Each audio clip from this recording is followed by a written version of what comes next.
Karibu tena mtazamaji, ikiwa sasa ni saa 1:39 saa za Afrika ya Mashariki. Imebainika kuwa tume ya huduma kwa walimu TSC na vyama vya walimu hawakujadiliana kuhusu baadhi ya huduma muhimu za afya ambazo zimekuwa chanzo cha ongezeko la malalamiko. Kadri shinikizo linavyoongezeka, ulinganisho na bima ya usalama kwa polisi unaendelea kuibua mjadala, huku changamoto za upatikanaji wa huduma, ucheleweshaji wa malipo hospitalini na upangaji upya wa mikataba ya vituo vya afya ukionyesha mapungufu zaidi katika utekelezaji wa bima ya kitaifa ya SHA. Ann Musungu na taarifa hiyo kwa kina.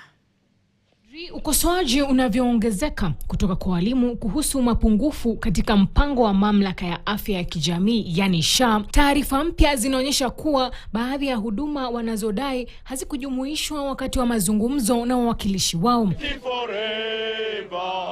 Imebainika kuwa tume ya huduma kwa walimu yani TSC pamoja na vyama vya walimu hawakujadiliana kupata baadhi ya vipengele muhimu ambavyo sasa walimu wanavitaka, ikiwemo bima ya maisha ya kikundi ambayo walikuwa nayo chini ya bima ya awali ya ION Minet. To pursue what we call group life cover. So it is group life cover which was in the other scheme which is not been addressed.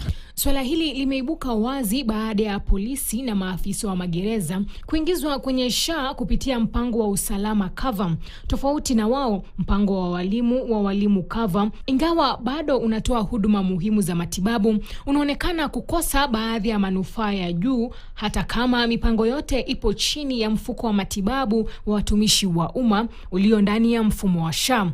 Mkurugenzi mkuu wa SHA Daktari Mercy Mwangangi ameeleza kuwa muundo wa kila mpango huamuliwi na SHA pekee, bali hutokana na mazungumzo ya waajiri. Alisitiza kuwa ulinganisho unapaswa kufanywa kwa uangalifu. Msimamo rasmi wa wizara ni kwamba walimu, polisi na maafisa wa magereza wamekuwa wakihudumiwa kupitia mipango ya waajiri wao yenye manufaa yaliyokubaliwa kupitia mikataba. Hivyo basi, si swala la kundi moja kuwa na mpango bora wa SHA, bali ni tofauti za kiutawala na kimuundo katika mipango hiyo. Kadhalika, malalamiko yanaendelea kuongezeka kutoka kwa walimu kuhusu utekelezaji wa SHA, hasa kuhusu upatikanaji wa huduma za afya. That some money was released last week for teachers. But until recently, since the scheme started, facilities had not been paid. So they were piling up a lot of obligations.